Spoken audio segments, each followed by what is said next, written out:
नमस्कार विद्यार्थी मित्रांनो, मी प्राध्यापक सुधाकर पवार, इतिहास विभाग प्रमुख, SVKT महाविद्यालय देवळाली कॅम्प। मित्रहो, आपण मागच्या तासाला इतिहासाची ओळख या विषयातील पहिला टॉपिक अभ्यासला। त्यामध्ये आपण इतिहासाचा अर्थ, इतिहासाची व्याख्या तसेच इतिहासाची व्याप्ती व स्वरूप हे देखील बघितलेले आहे। इतिहास आणि सहाय्यकारी शास्त्र यांचा सहसंबंध आपण अभ्यासलेला आहे। आज आपण इतिहास संशोधन करताना उपयुक्त असलेली जी साधने आहेत त्यापैकी प्राथमिक साधने, दुय्यम साधने, तोंडी साधने आणि त्यात लिखित व अलिखित स्वरूपाची साधने आपण अभ्यासणार आहोत। याशिवाय इतिहास संशोधनात आणि इतिहास लेखनामध्ये या साधनांचं महत्त्व काय आहे हे देखील समजावून घेणार आहोत। मित्रहो, आज आपण इतिहास संशोधनाची प्राथमिक साधने, दुय्यम साधने, तोंडी साधने, लिखित व अलिखित स्वरूपाची साधने समजावून घेणार आहोत। ऐतिहासिक संशोधनाची साधने यामध्ये सर्वप्रथम प्राथमिक साधने आपण अभ्यासणार आहोत। इतिहास म्हणजे मानवाच्या गतकाळाचा आढावा। यात मानवी मन, बुद्धिमत्तेचा विकास आणि बुद्धीच्या उपयोगाद्वारे मानवाच्या राहणीमानात झालेला बदल, त्याने केलेली प्रगती आणि त्यातून निर्माण झालेला रचनात्मक समाज व संस्कृती या सर्वांचा साध्या सोप्या भाषेत वृत्तांत मांडणे म्हणजे इतिहास लेखन होय। प्राचीन काळापासून आधुनिक काळापर्यंत उपलब्ध पुराव्यावरून त्या काळातील मानवी प्रयत्न, सामाजिक जीवनातील घडामोडी व परिस्थिती याविषयी स्थळ, काळ व व्यक्ती यांच्या निर्देशासह जे लिखाण केले जाते त्यास इतिहास लेखन असे म्हणतात। इतिहास आपल्यासमोर पुरावे, साधने यांच्या मार्फत उभा राहत असतो, पण त्याचा संगतवार अर्थ, अन्वयार्थ कोणीतरी सांगावा लागतो। ते काम प्रामुख्याने इतिहासकार करत असतात। पुरावे किंवा साधने ही इतिहासाच्या कच्चा माल किंवा कच्ची साधन सामग्री आहे। याशिवाय समग्र इतिहास रचना होऊ शकत नाही। ही पुरावे गोळा केल्यानंतर त्याची छाननी करावी लागते। साधने ही समकालीन किंवा नंतरची असू शकतात आणि त्यामुळे त्याचा अभ्यास करून वास्तवापर्यंत पोहोचण्याचं काम इतिहासकार करत असतात। संदर्भ साधने इतिहास लेखनाचा गाभा आहे। त्याच्याशिवाय इतिहास लेखन अशक्य आहे। इतिहासकाराला गतकाळात काय घडले, कसे घडले, कुठे घडले हे कल्पनेच्या आधारावर लिहिता येत नाही। भूतकाळाचे सत्यदर्शन घडल्याशिवाय इतिहासकार पुरावे गोळा करतो। त्याची सत्यता, छाननी, परीक्षण याद्वारे गतकाळाचा पट आपल्यासमोर मांडण्याचा प्रयत्न करत असतो। खरं म्हणजे गतकाळाचा पट तयार करताना ज्या पुराव्यांची त्याला मदत होत असते त्यालाच आपण इतिहासाची साधने असं म्हणतो। मग ती मूळ साधने म्हणजे प्राथमिक स्वरूपाची साधने, दुसरी दुय्यम स्वरूपाची साधने आणि तिसरा जो प्रकार आहे तो म्हणजे मौखिक साधने। यापैकी आपण प्राथमिक साधने समजावून घेणार आहोत। ऑर्थर मार्विक हे जे इतिहास संशोधक होऊन गेले त्यांनी इतिहास लेखनात अस्सल मूळ साधने ही महत्त्वाची भूमिका बजावतात असं म्हटलं आहे। ज्याप्रमाणे उत्तम इमारत बांधण्यासाठी चांगल्या दर्जाचा कच्चा माल आवश्यक असतो किंवा गरज असते, त्याप्रमाणे इतिहास लेखनासाठी या कच्च्या मालाची म्हणजे प्राथमिक साधनांची आवश्यकता असते। एकाच माणसाच्या हस्ताक्षरात जो व्यवहार घडला त्याची माहिती देणारी जी कागदपत्रे असतात किंवा एखाद्या माणसाने दुसऱ्या माणसाला विश्वासाने सांगितल्यामुळे जे लिहून ठेवलेले असते किंवा सामुदायिक निर्णय असतील काही कागदपत्रांमधून काही प्रश्नांची उत्तरे दिलेली असतात. सार्वजनिक प्रकरणांमध्ये सरकारचे अंतिम धोरण सांगणारी जी कागदपत्रे असतात त्यालाच प्राथमिक साधने असं म्हणतात. प्राध्यापक कार्ल गुस्तावन यांनी मूळ साधनांची व्याख्या वेगवेगळ्या पद्धतीने आपल्यासमोर मांडल्याचे दिसून येते. त्यापैकी एक व्याख्या केवळ एका ठिकाणी सापडणारी, त्याखेरीज इतरत्र न सापडणारी, मूळ स्वरूपातील, त्यात कोणताही बदल न झालेली किंवा त्यावर कोणतीही प्रक्रिया न झालेली समकालीन कागदपत्रे म्हणजे प्राथमिक साधने होय. द प्रिफेस टू हिस्ट्री या ग्रंथातून गुस्तावसन यांनी अशा स्वरूपाची व्याख्या केलेली आहे.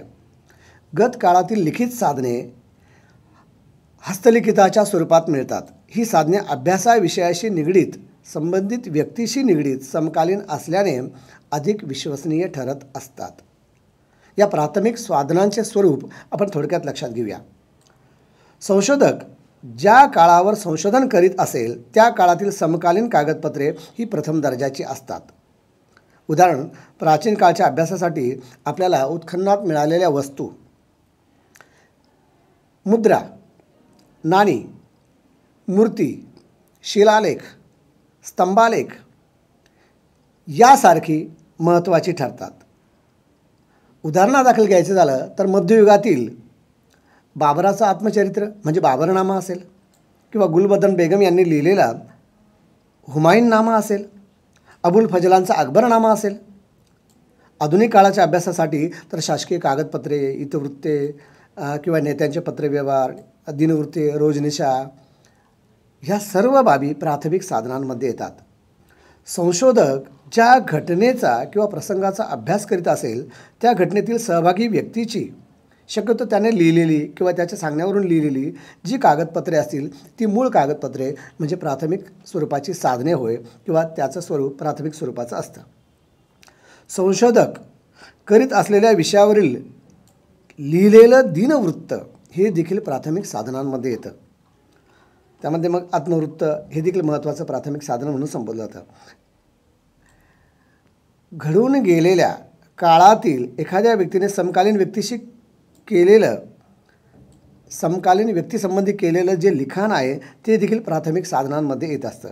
लिखित साधनांबरोबरच समकालीन अलिखित साधने ही देखील महत्त्वाची असतात. त्यामध्ये इमारती आल्या, मंदिरे किंवा पुराण वास्तू आल्या, पुरावशेष आले, मूर्ती आल्या, नाणी आली इत्यादींचा समावेश प्राथमिक साधनांमध्ये आपल्याला होताना दिसून येतो. एकंदर प्राथमिक साधने वरील लक्षणावरून प्रथम स्वरूपाची आणि सत्य असतात. प्राथमिक साधनांचे लिखित अलिखित असे दोन प्रकार पडतात. लिखित साधनांमध्ये प्रकाशित साधने व अप्रकाशित साधने असे आणखी काही उपप्रकार पडत असतात. अप्रकाशित साधने संपादनाच्या वेळी संपादक मूळ कागदपत्रात बदल करण्याची किंवा काही भाग वगळण्याची किंवा शब्द बदलण्याची शक्यता असू शकते आणि त्यामुळे त्याची सत्यता पडताळून पाहणं आपल्याला गरजेचं ठरत असतं. प्राथमिक साधनांचं वर्गीकरणही केलं जातं.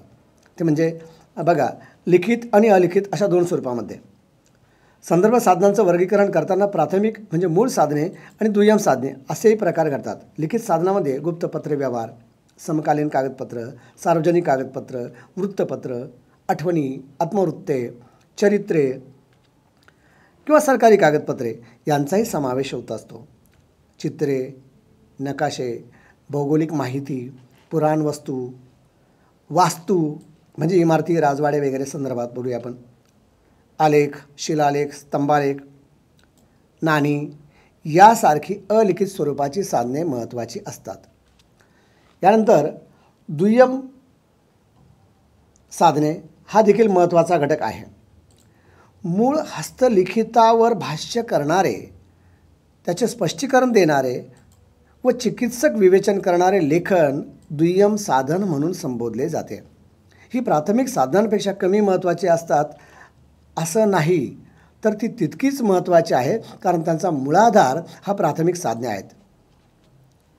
गतकाळातील घटना कधीकधी ऐकीव माहितीच्या आधारे लिहिलेल्या असतात. तसेच प्राथमिक साधनांची चिकित्सा करून विश्वासार्ह ठरलेल्या पुराव्याच्या आधारे संशोधक विषयाची तर्कसंगत मांडणी करत असतात. हे ग्रंथ दुय्यम साधनाच्या वर्गात मोडत असतात. दुय्यम साधने प्रामुख्याने प्राथमिक साधनांवरच अवलंबून असतात. प्राथमिक साधन म्हणजे जे हस्तलिखित स्वरूपात असते, तर दुय्यम साधन म्हणजे एखादे साधन मूळ स्वरूपात असूनही त्याच्या अनेक नकला काढलेल्या असतात, उत्तरकालीन प्रती असतात. आत्मचरित्र हे प्राथमिक साधन, तर चरित्र हे दुय्यम साधन आहे. म्हणजे स्वतः लिहिलेलं आत्मचरित्र हे प्राथमिक साधन आहे, परंतु दुसऱ्याच्या मदतीने जर जेव्हा चरित्र लिहिलं जातं त्यावेळेला त्याला दुय्यम साधनाचा दर्जा प्राप्त होताना आपल्याला दिसतो. इतिहास संशोधक संशोधन करत असताना अनेक पूरक व सहाय्यक साधने वापरत असतो. ही साधने अनेक वेळा प्रकाशित व स्वयंसिद्ध असतात. विविध साधनांचा परस्परांशी संबंध प्रस्थापित होतो. त्याची कारणमीमांसा किंवा साधनांचा अन्वयार्थ मांडणे याला सिद्धग्रंथ असे म्हणत असतात. खरं म्हणजे दुय्यम साधने ही मुख्यत्वे प्राथमिक साधनांइतकीच महत्त्वाची असतात आणि त्यामुळे इतिहास लेखनामध्ये या साधनांना विशेष महत्त्व असल्याचं आपल्याला दिसून येतं. दुय्यम साधनांचे विविध प्रकार सांगितले जातात. दुय्यम साधने ही संशोधनासाठी अतिशय उपयुक्त ठरत असतात. त्यांच्या प्रकारामध्ये प्रामुख्याने बखरी, वंशावळी, कळकुटी, बाडे, कुळांचा इतिहास, महजर, करिणे, शकावल्या, पोवाडे, खंडकाव्ये आणि ऐतिहासिक म्हणी यांचा समावेश होतो. याशिवाय प्रवास वर्णन हा देखील दुय्यम साधनाचा महत्त्वाचा प्रकार आहे. बखर म्हणजे चारित्र्यपर ग्रंथ असे याचे एकंदर स्वरूप होय. बखर या उलट खबर म्हणजे बातमी स्वरूपामध्ये देखील त्यावेळची माहिती आपल्याला बखरीच्या माध्यमातून मिळत असते. इतिहास, वार्ता, आख्यायिका या अर्थाने देखील बखरीचा उपयोग केला जातो. बखरीमध्ये ऐतिहासिक परंपरेचा एक सुसंगत धागा हाती सापडत असतो आणि बखरी इतिहासाचं प्रमाण मानून त्या आधारे घटना आणि त्याची सुसंगत मांडणी करण्यासाठी उपयुक्त ठरत असतात. खरं म्हणजे बखरी इतकंच वंशावळी किंवा कुळकटी व बाडे हे देखील महत्त्वाचे प्रकार आहेत. कुळकटी व वंशावळी यांचा उपयोग कुळांचा इतिहास लिहिण्यासाठी केला जातो. कुळकटी म्हणजे कुळांच्या इतिहासाची टिप्पणी होय. आपल्याकडे बघा ते राजस्थानातून भाट वगैरे येत असतात आणि ते आपली वंशावळ विस्तृतपणे पुढे विस्तारित करत असतात. अर्थात त्या मोबदल्यामध्ये ते आर्थिक अशी दक्षिणा स्वरूपामध्ये पैसा वगैरे घेत असतात. परंतु आपल्या पूर्वजांपासून आपल्यापर्यंतची माहिती या भाटांकडून आपल्याला मिळत असते. म्हणजे वंशाची माहिती, वंशावळीची माहिती त्याद्वारे आपल्याला मिळत असते. कुळकटी म्हणजे कुळाच्या इतिहासाची टिप्पणी होय. वंशावळ आणि कुळकुटी ही दोन्ही साधने एखाद्या घराण्याच्या इतिहासापुरती मर्यादित असताना घराण्यातील पूर्वजांनी केलेल्या कार्याची माहिती देखील आपल्याला या इतिहास प्रकारामधून अभ्यासावयास मिळते. त्याचप्रमाणे महजर, करिणे आणि तक्रीर हे जे काही प्रकार आहे यामध्ये ही साधने खरं म्हणजे तत्कालीन राजसंस्थांच्या कालखंडामधील न्यायालयाशी संबंधित असलेली कागदपत्रे होय. त्यातील मजकूर साधार लिहिण्याची खबरदारी घेतली जात असे. न्यायनिवाड्याची कागदपत्रे असे किंवा एखाद्या राहण्याच्या जमिनीच्या मालकीबद्दलची किंवा वतनाबद्दलची माहिती या महजर किंवा करिणेमधून किंवा तक्रीरमधून आपल्याला मिळते. आणि त्यामुळे महसुली, आर्थिक आणि वंशावळीविषयी, राजघराण्याविषयीची जी ऐतिहासिक माहिती आहे ती उपलब्ध आपल्याला होते. आणि त्यामुळे त्या दृष्टीने महजर, करिणे आणि तक्रीर या प्रकाराचं देखील ऐतिहासिक महत्त्व साधन म्हणून उपयुक्त ठरतं. शकावल्याही तसाच काहीसा प्रकार आहे. महत्त्वपूर्ण घटनाच्या नोंदी करण्याची पद्धत इस्लाम राजवटीमध्ये सुरू झाली. त्यांनी तवारिखा सुरू केलेल्या होत्या. तवारिखा म्हणजे तारीखवार नोंद करण्याची पद्धत. मराठ्यांनी या पद्धतीचं अनुकरण करून शकावली हा प्रकार या ठिकाणी सुरू केला. शकावलीत तारखा देऊन घडलेल्या घटनांचं थोडक्यात वर्णन केलं जात असे. म्हणजे रोजनिशीमध्ये तशा पद्धतीने लिहिलं जात असे. तारीख आणि त्या दिवशी घडलेली घटना याला शकावली म्हटलं जायचं.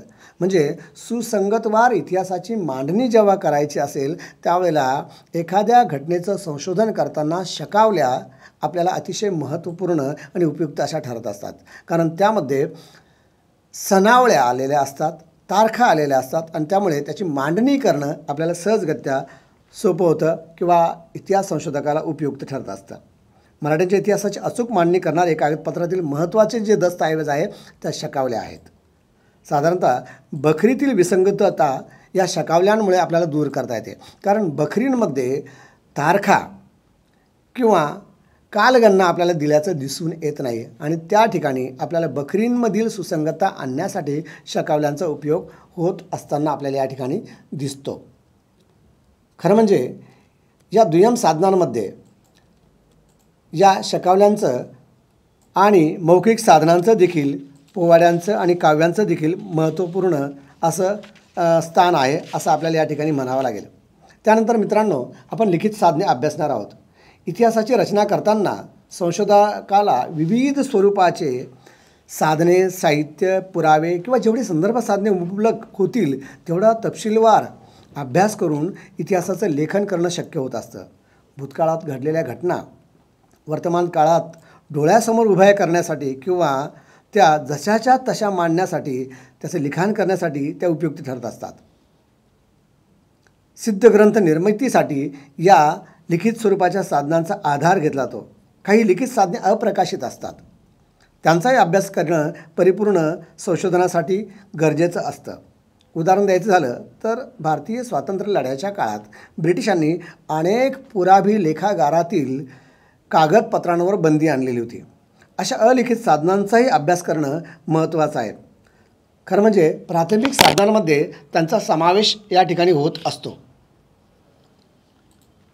भारतभर अनेक शासकीय दप्तरखान्यामध्ये प्राथमिक स्वरूपाची कागदपत्रे आपल्याला पाहावयास मिळतात.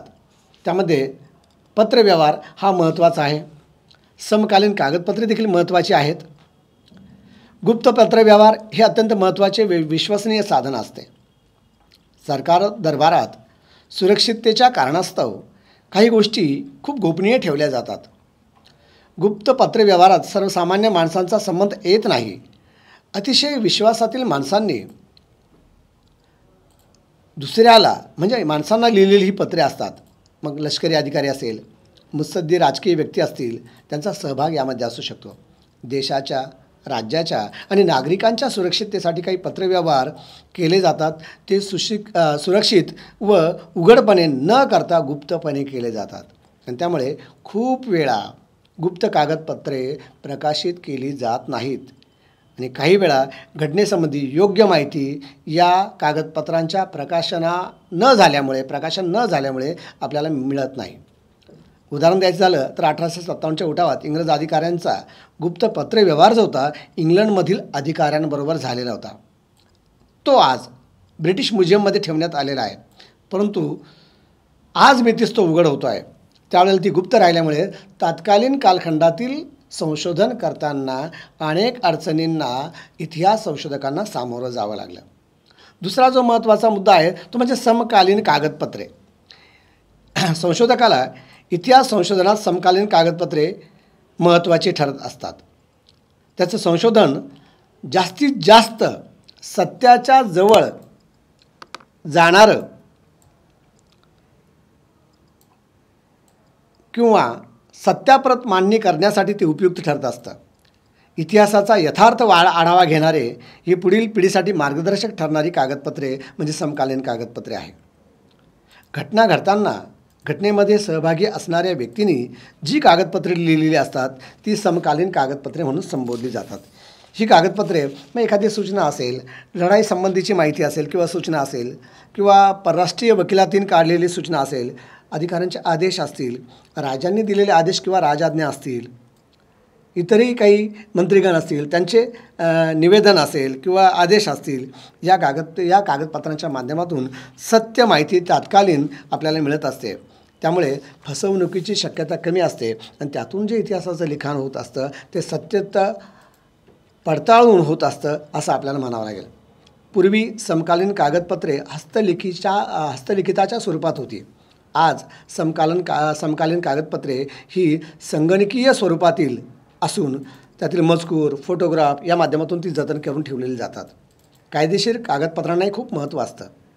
मग त्यामध्ये फोटोग्राफ, आदेश, सूचना, वृत्तांत, कर आकारणी, पत्र, जन्ममृत्यूच्या नोंदी असे अनेक भाग आहेत की ज्याच्या माध्यमातून इतिहासाला आयाम दिला जात असतो. इतिहास लेखनामध्ये त्यांचं योगदान महत्त्वाचं ठरत असतं.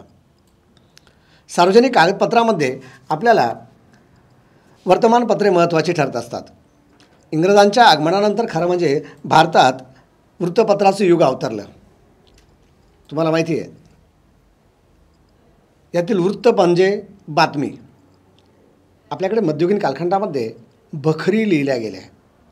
खबर याचाच उलट अर्थ बखर, आणि अशा प्रकारच्या बखरी किंवा खबरी त्यावेळेला मध्ययुगीन कालखंडामध्ये निर्माण झाल्याचं आपल्याला दिसून येतं. अत्यंत मोजक्या शब्दामध्ये एखाद्याला लेखी निरोप पाठवणं म्हणजे बातमीपत्र होय, आणि अशा बातम्या या वृत्तपत्राच्या माध्यमातून दिल्या जातात. तसे एक मध्ययुगीन कालखंडाचं जर उदाहरण घ्यायचं झालं तर आपण पानिपतच्या युद्धाचं, रणसंग्रामाचं उदाहरण घेऊ शकतो.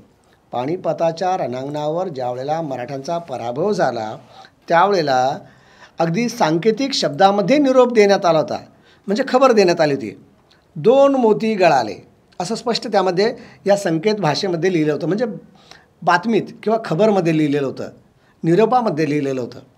2 मोती गळाले म्हणजे सदाशिवराव भाऊ आणि विश्वासराव ज्यांच्यावर अब्दालीच्या विरोधात संपूर्ण मराठा सैन्याची मदार होती तेच त्या ठिकाणी गतप्राण झाले होते, आणि म्हणून 2 मोती गळाले असं म्हटलेलं आहे.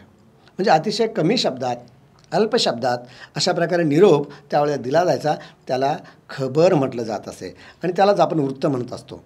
मुघलांच्या दरबारात मिर्झाराजे जयसिंग यांनी आपले अखबार नवीस लोक ठेवलेले होते, ज्यांच्या माध्यमातून या खबरी किंवा निरोप या कालखंडामध्ये दिल्या जात होत्या असं आपल्याला या ठिकाणी म्हणावं लागेल. इंग्रजांच्या आगमनानंतर भारतामध्ये वृत्तपत्र म्हणजे नियमित व अनियमितरित्या प्रसिद्ध होणारे बातमीपत्र सुरू झाले. खरं म्हणजे बातम्या छापल्या जाऊ लागल्या. एका प्रांतातून दुसऱ्या प्रांतामध्ये त्या संक्रमित होऊ लागल्या, वाचल्या जाऊ लागल्या. येथील एका प्रांतातील घटनेची माहिती दुसऱ्या प्रांतामध्ये समजू लागली, आणि त्यामुळे ब्रिटिशांच्या विरोधात जनआंदोलन भारतभर उभारलं गेलं असं आपण म्हणूया. खरं म्हणजे भारतात पहिली आगगाडी धावली. तुम्हाला माहिती आहे, मुंबई ते ठाणे या दरम्यान 1853मध्ये पहिली आगगाडी धावली. या यांत्रिक इतिहासाचा आढावा आपल्याला वृत्तपत्राच्या माध्यमातून मिळतो. म्हणजे सर्व क्षेत्राला असलेला इतिहास आपल्याला जाणून घ्यायचा असेल तर वृत्तपत्र हे महत्त्वाचं माध्यम आहे, किंवा वर्तमानपत्रे, यातून आपल्याला ती माहिती मिळत असते. मराठीतील पहिलं जे वृत्तपत्र आहे दर्पण, आणि या दर्पणने या ठिकाणी वृत्तपत्र या संकल्पनेला आणि परंपरेला सुरुवात केल्याचं आपल्याला दिसून येतं. याशिवाय आठवणी, आत्मवृत्ते आणि सरकारी कागदपत्रे ही देखील तितकीच महत्त्वाची आहे. आधुनिक काळात महाराष्ट्रातील सशस्त्र क्रांतिकारक जे होऊन गेले त्यामध्ये दामोदर हरी चाफेकर व त्यांचे बंधू या ख्यात कीर्ती होते. त्यापैकी दामोदर चाफेकर यांनी स्वतःच्या आठवणी लिहून ठेवलेल्या आहे. तुम्हाला माहिती आहे, पुण्याला ज्यावेळेला प्लेगची साथ सुरू झाली होती त्यावेळेला तेथे अक्षम्य चुका तेथील पुण्याच्या जिल्हाधिकाऱ्याने रँडने केलेल्या होत्या, आणि या रँडचा खून, ब्रिटिश अधिकारी रँडचा खून दामोदर चाफेकर या बंधूंनी केला होता. या चाफेकरांनी या कालखंडामध्ये ज्या आठवणी लिहून ठेवलेल्या आहेत त्यातून रँडला मारण्यास का तयार झाले या सगळ्या गोष्टीची पार्श्वभूमी आपल्याला समजते. विष्णुपंत गोडसे असतील, त्यांनी माझा प्रवास या ग्रंथामधून 1857चं चित्र या ठिकाणी उभं केलं आहे. आता 1857चा उठाव ब्रिटिशांच्या विरोधात भारतीयांनी जो केला तो आपल्याला सर्व ज्ञात आहे. त्यावेळची उत्तर भारतातील आणि त्या तुलनेत पश्चिम भारत किंवा दक्षिण भारतामधील ब्रिटिशांच्या विरोधातील जे काही वातावरण निर्मिती या ठिकाणी झाली होती त्याचंही यथार्थ चित्रण आपल्याला माझा प्रवास या ग्रंथातून पाहावयास मिळतं. न्यायमूर्ती रानडे यांच्या ज्या पत्नी होत्या रमाबाई रानडे यांनी लिहून ठेवलेल्या आठवणी न्यायमूर्ती रानडे यांच्याबद्दल अधिक माहिती देणाऱ्या आहेत. म्हणजे आठवणी व आत्मवृत्ती ही इतिहासाचं महत्त्वपूर्ण साधन आहे. त्याप्रमाणे सरकारी दस्तऐवज किंवा कागदपत्रे हे देखील महत्त्वाचे कागदपत्रे आहेत. आणि त्यामध्ये आपल्याला जसं काही सरकारी कागदपत्रामध्ये राज्यकारभाराविषयीचे असलेले कागदपत्रे, सरकारी व्यवहारविषयक असलेली कागदपत्रे, जमा खर्चाच्या बाबी, तह असतील, करार असतील किंवा धार्मिक सनदा असतील, अन्य काही प्रकार असतील, या ठिकाणी उपयुक्त ठरतात, ज्याच्या आधारे तात्कालीन घटनांचा आढावा व सुसंगतवार मांडणी आपल्याला करता येते. खरं म्हणजे उपयुक्त असे ग्रंथ या ठिकाणी आहेत जे सरकारी कागदपत्रांच्या आधारे लिहिले गेले आहेत. यामध्ये बघा शिवकालीन पत्रे, शिवकालीन शिक्के, शिवकालीन नाणी, स्त्रियांच्या मुद्रा याची देखील माहिती दिलेली आहे.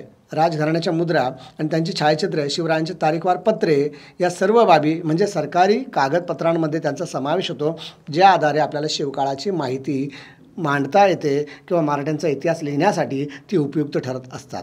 म्हणजे इतिहास संशोधनाचं साधन म्हणून सरकारी कागदपत्रे तितकीच महत्त्वाची आहे. त्याप्रमाणे खाजगी पत्रे असतील, जमा खर्चाच्या बाबी असतील, धार्मिक सनदा असतील. धार्मिक सनदावरून तर आपल्याला राज्यकर्ते, त्यांचं धार्मिक धोरण, याशिवाय देवालयांना दिल्या जाणाऱ्या सनदा किंवा वतने या सगळ्या बाबींची माहिती आपल्याला मिळते. मग तो प्रार्थनास्थळांचा झालेला विस्तार, प्रार्थनास्थळांचे दैनंदिन संचलन करणे, यासाठी धर्मस्थळाला धार्मिक व शैक्षणिक कार्यासाठी काही गावांचा महसूल यावेळेला दिला जात होता, कायमस्वरूपी देण्यात येत होता, त्याला धार्मिक सनद असे म्हणत असे. आणि त्या सनदेच्या आधारे त्या देवालयाची, त्या गावाची आणि तात्कालीन दान देणाऱ्या किंवा वतन देणाऱ्या त्या राजाची राजकीय स्थिती, सामाजिक स्थिती, धार्मिक स्थिती त्या काळातील आपल्याला सहजगत्या समजते आणि ती या ठिकाणी इतिहास लेखनासाठी उपयुक्त ठरत असते. याशिवाय आपल्याला अलिखित साधने खाजगी पत्र व्यवहाराबरोबर तितकीच महत्त्वाची आहे. आता या अलिखित साधनांमध्ये आपल्याला काही त्याचे प्रकार पण अभ्यासावायचे आहे. संशोधकाला संशोधनात मूळ साधनांमधील लिखित साधनांप्रमाणेच अलिखित साधनांचाही शोध घ्यावा लागतो, त्याचा अभ्यास करावा लागतो. म्हणूनच इतिहास संशोधन ही व्यापक व दीर्घकाळ चालणारी प्रक्रिया आहे. अलिखित साधनात भौगोलिक माहिती, अलिखित स्वरूपाचे वाङ्मय, पुराणवस्तू, राजवाडे किंवा वास्तू ज्याला आपण म्हणूया, याशिवाय अवशेष, शिलालेख, नाणी, मृदुभांडी, चित्र, नकाशे या अलिखित साधनांमुळे आपल्याला इतिहास लिहिणं सहज आणि सुलभ होत असतं. इतिहास व भूगोल हे दोन विषय नेहमी हातात हात घालून चालतात. भौगोलिक परिस्थितीमुळे इतिहास घडतो. इतिहासात ज्या घटना ज्या ठिकाणी घडतात त्या सर्व भौगोलिकतेचा मानवी जीवनावर परिणाम पडत असतो. छत्रपती शिवाजीराजांनी सह्याद्रीच्या डोंगर रांगांमधून हिंदवी स्वराज्याची स्थापना केली. सह्याद्रीच्या या डोंगर रांगांचा उपयोग गनिमी काव्याच्या या युद्धतंत्रासाठी त्यांनी करून घेतला. म्हणजे आपलं तुटपुंज सैन्य घेऊन महाकाय सैन्याच्या विरुद्ध, मग ते आदिलशहाचा असेल किंवा मुघल बादशाहीचा असेल, या महाकाय सैन्याच्या विरुद्ध लढा दिला. परंतु हा लढा देताना येथील भौगोलिक परिस्थितीचा पुरेपूर फायदा त्यांनी करून घेतल्याचं आपल्याला दिसून येतं. म्हणजे भौगोलिक परिस्थिती ही या ठिकाणी भौगोलिक माहिती इतिहासाच्या दृष्टीने महत्त्वाची आहे. डोंगरांवर संरक्षणासाठी किल्ले बांधले, ते आजही म्हणजे 400 वर्षानंतर त्यांच्या इतिहासाची साक्ष देतात. त्यामुळे भौगोलिक माहितीच्या आधारे देखील आपल्याला इतिहास लेखन करणं सहज शक्य होतं. दुसरा महत्त्वाचा प्रकार आहे तो म्हणजे पुराण वस्तू. अलिखित साधनांमध्ये उत्खननात सापडलेल्या वस्तू किंवा गतकाळाची साक्ष देणाऱ्या वास्तू इतिहासाच्या लिखित साधनांचा फार मोठा पुरावा असतो. एखादी संस्कृती निसर्ग चक्रात सापडून जमिनीखाली गाडली जाणे, यात वस्तू, भांडी किंवा हाडांचे सांगाडे, हत्यारे, अवजारे, उपकरणे, शस्त्रे, देवतांच्या मूर्ती, प्रतिमा, शिक्के, मुद्रा जे काही असेल त्या ठिकाणी या असंख्य वस्तू मातीखाली गाडल्या गेल्यात आणि कालांतराने या संस्कृतीचं उत्खनन झालं आणि मग ते अवशेष स्वरूपामध्ये आपल्याला मिळाले. त्यातूनच आपण म्हणतो की सिंधू संस्कृती असेल, ग्रीक संस्कृती असेल, अशा या ज्या प्राचीन संस्कृत्या जगासमोर आल्या त्या उत्खननाच्या माध्यमातून, पुराण वस्तू या प्रकारामधून. मग मूर्तीचे भग्नावशेष असतील, नाणी असतील, उत्खननातील मिळालेले खापराचे तुकडे असतील, मूर्ती असतील, अवजारे असतील, मृदुभांडे असतील, ही या इतिहासाची अलिखित परंतु अव्वल दर्जाची साधने म्हणून संबोधली जातात. याशिवाय शिलालेख, स्तंभालेख ही देखील तितकीच महत्त्वाची साधने आहे. आजही मितीस खारोष्टी किंवा ब्राह्मी ह्या ज्या लिप्या आहेत, नामशेष झालेल्या आहेत, त्याचा अभ्यास इतिहास संशोधक अभ्यासासाठी करत असतात, इतिहास लेखनासाठी करत असतात. परंतु सम्राट अशोकाच्या कालखंडामध्ये खारोष्टी आणि ब्राह्मी लिपीमध्ये अनेक लेख दगडांवर, स्तंभांवर लिहिले गेले आहे, जे शिलालेख आणि स्तंभलेख म्हणून आपल्याला ज्ञात आहेत. 1837मध्ये जेम्स प्रिन्सेप यांनी सर्वप्रथम ब्राह्मी लिपीचं वाचन केलं आणि ज्यामुळे गतकाळातील राजकीय, सामाजिक, सांस्कृतिक, आर्थिक आणि लोकजीवनाचा आढावा आपल्याला कळू शकला. म्हणजे इतिहासाचं संशोधन केल्यानंतर लेखनासाठी ही साधनं अतिशय महत्त्वाची ठरत असतात, असं आपल्याला या ठिकाणी म्हणावं लागेल. आणि शेवटचा जो मुद्दा आहे त्यामध्ये नाणी. नाण्यांवरून इतिहास समजून घेण्याचे शास्त्र म्हणजे नाणकशास्त्र, न्यूमॅस्मॅटिक स्टडी ज्याला आपण म्हणूया. आर्थिक व्यवहारासाठी फार पूर्वीपासून ते आजपर्यंत चलन म्हणून नाणी पाडली जात होती. नाण्यांवर राजांचं नाव असायचं किंवा काळ म्हणजे सनावळी असायची, त्यांच्या पूर्वजांचंही नाव असायचं, काही महत्त्वाची चित्र त्यावर मुद्रित केलेली असायची. या नाण्यांच्या आधारे आपल्याला तपशीलवार नोंदी मिळू शकतात. अनेक अनुमाने काढता येतात. म्हणजे नाण्यासाठी वापरलेला धातू कोणचा आहे, म्हणजे शिवकाळामध्ये होन हे नाणं चलनात आणलं होतं, जे सुवर्ण ह्या धातूपासून निर्माण करण्यात आलं होतं. म्हणजे शिवकाळातील आर्थिक परिस्थिती अतिशय सधन आणि सक्षम होती, हे सोन्याच्या नाण्याच्या वापरावरून आपल्याला कळत असतं. किंवा सुवर्णमय युग म्हणून गुप्ताच्या कालखंडाकडे पाहिलं जातं. त्याही कालखंडामध्ये सुवर्ण आणि चांदी, रजत या धातूचा वापर चलनी नाण्यांसाठी केला जात होता. इंडो ग्रीक, शक पल्लव, कुशाण या वंशाचे बरेचसे राजे नाण्यांमुळेच आपल्याला माहीत झालेले आहे. राजांचा काळ व त्यांची माहिती नाण्यांवर मिळाल्यामुळे या राजांचे इत्थंभूत माहिती आपल्याला लिहिता येणं सहज शक्य झालेलं आहे. मालव असेल, योद्धे असेल किंवा शीख किंवा ही इतर जी गणराज्य किंवा जनपदे आहेत, त्यांची माहिती आपल्याला नाण्यांच्या आधारे मिळते.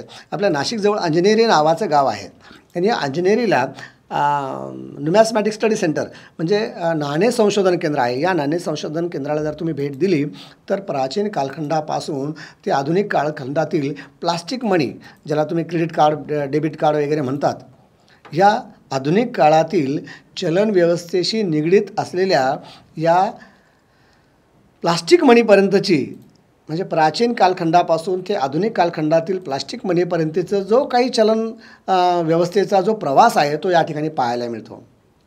मग सर्व काळातील नाणी या ठिकाणी तुम्हाला अभ्यासाव्यास मिळतील.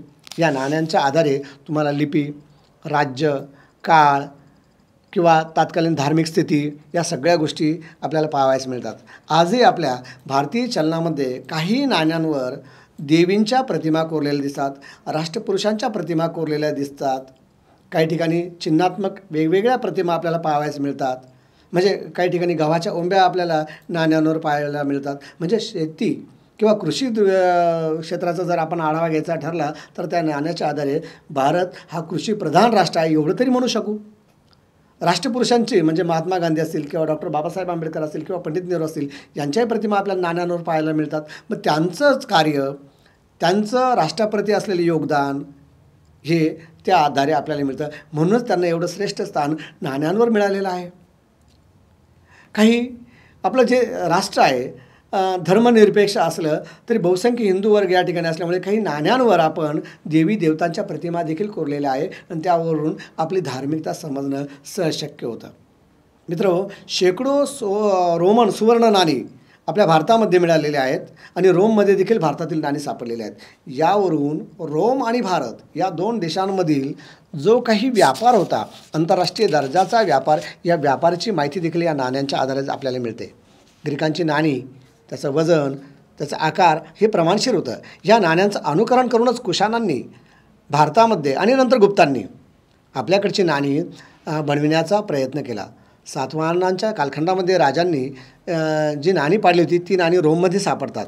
म्हणजे सातवाहनांच्या काळातील व्यापार हा भारतापुरता मर्यादित नव्हता, तर तो रोमपर्यंत म्हणजे साता समुद्रापार भारताचा हा व्यापार चालत होता, ज्यामुळे भारत परकीय चलनातून सधन आणि समृद्ध बनत होता हे आपण सहजगत्या म्हणू शकू. म्हणजे या रोम आणि तेर भारतातील या 2 शहरामध्ये फार मोठ्या प्रमाणात व्यापार चालत होता. याशिवाय चित्र आणि नकाशे यासारखे देखील घटक महत्त्वाचे ठरतात.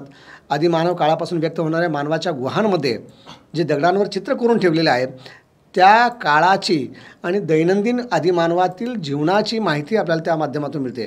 चित्र हे प्राचीन मानवाच्या संवादाचे आणि जीवन सुकर करण्याचे साधन मानले गेलेले आहेत.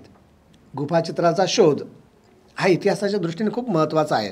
कदाचित ती चित्र ओबडधोबड असतील, आकारबद्ध नसतील, तरी देखील आपली चित्रकला किंवा कलेचा आविष्कार ज्याला आपण म्हणूया तो आदिमानव कालखंडामध्येच झालेला आहे.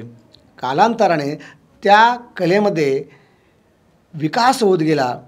विविध स्वरूप या कलेच्या माध्यमातून पुढे आले. मग शिल्पकला असेल किंवा वास्तुकला असेल, चित्रकला असेल, रंगकला असेल. उदाहरण द्यायचं झालं तर तुम्ही जर अजिंठ्याला गेलात तर त्या ठिकाणी ज्या लेण्या आहेत त्यामध्ये चित्र स्वरूपात प्रतिमा किंवा चित्रकलेच्या स्वरूपामध्ये या लेण्या विकसित झाल्याचं आपल्याला दिसून येतं. या उलट जर तुम्ही वेरूळला गेलात तर त्या ठिकाणी फक्त शिल्पकृती आपल्याला अधिकाधिक पाहायलाच मिळतात. म्हणजे दगडावर शिल्प आणि अजिंठ्याला गेलं तर भिंतीवर असलेली काम केलेली चित्र या ठिकाणी पाहायला मिळतात, ज्या आधारे आपल्याला म्हणजे 6व्या शतकातील किंवा त्या अगोदरची किंवा नंतरची धार्मिक आणि राजकीय स्वरूपाची सामाजिक जीवनाची माहिती मिळते, जी इतिहास लेखनाच्या दृष्टीने अतिशय महत्त्वाची असते.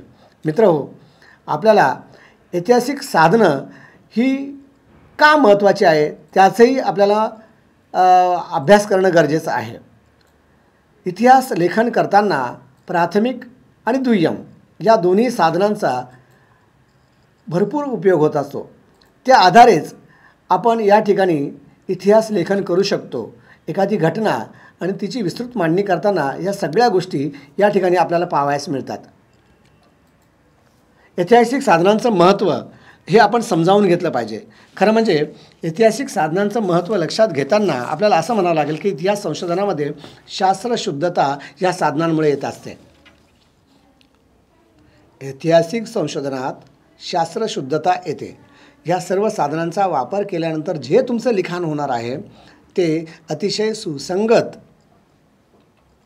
आणि उपयुक्त अशा स्वरूपाचं असेल, वास्तवाजवळ नेणारा असेल किंवा वास्तवाशी भिडणारा असेल. याशिवाय या साधनांचं महत्त्व असं आहे की लेखन हे वस्तुनिष्ठ इतिहास लेखन होत असतं. म्हणजे जरी आपण प्रत्यक्षदर्शी घटनेशी संबंधित नसलो तरी देखील आपण सर्वांगाने विचार करून ज्यावेळेला ती घटना मांडतो या साधनांच्या आधारे त्यावेळेला ती वस्तुनिष्ठ होत असते. कल्पनात्मक किंवा मिथ्या लिखाणाला या ठिकाणी आळा बसतो. हा तर विद्यार्थी मित्रांनो, आज आपण इतिहास संशोधनाच्या दृष्टीने व इतिहास लेखनासाठी जी साधनं उपयुक्त ठरतात त्यामध्ये प्राथमिक स्वरूपाची साधने, दुय्यम स्वरूपाची साधने, याशिवाय तोंडी ज्यामध्ये पोवाडे, म्हणी, वाक्प्रचार तसेच लिखित आणि अलिखित साधनांचा आज आपण अभ्यास केलेला आहे. इतिहास संशोधनात साधनांचं जे महत्त्व आहे ते समजावून घेतलेलं आहे.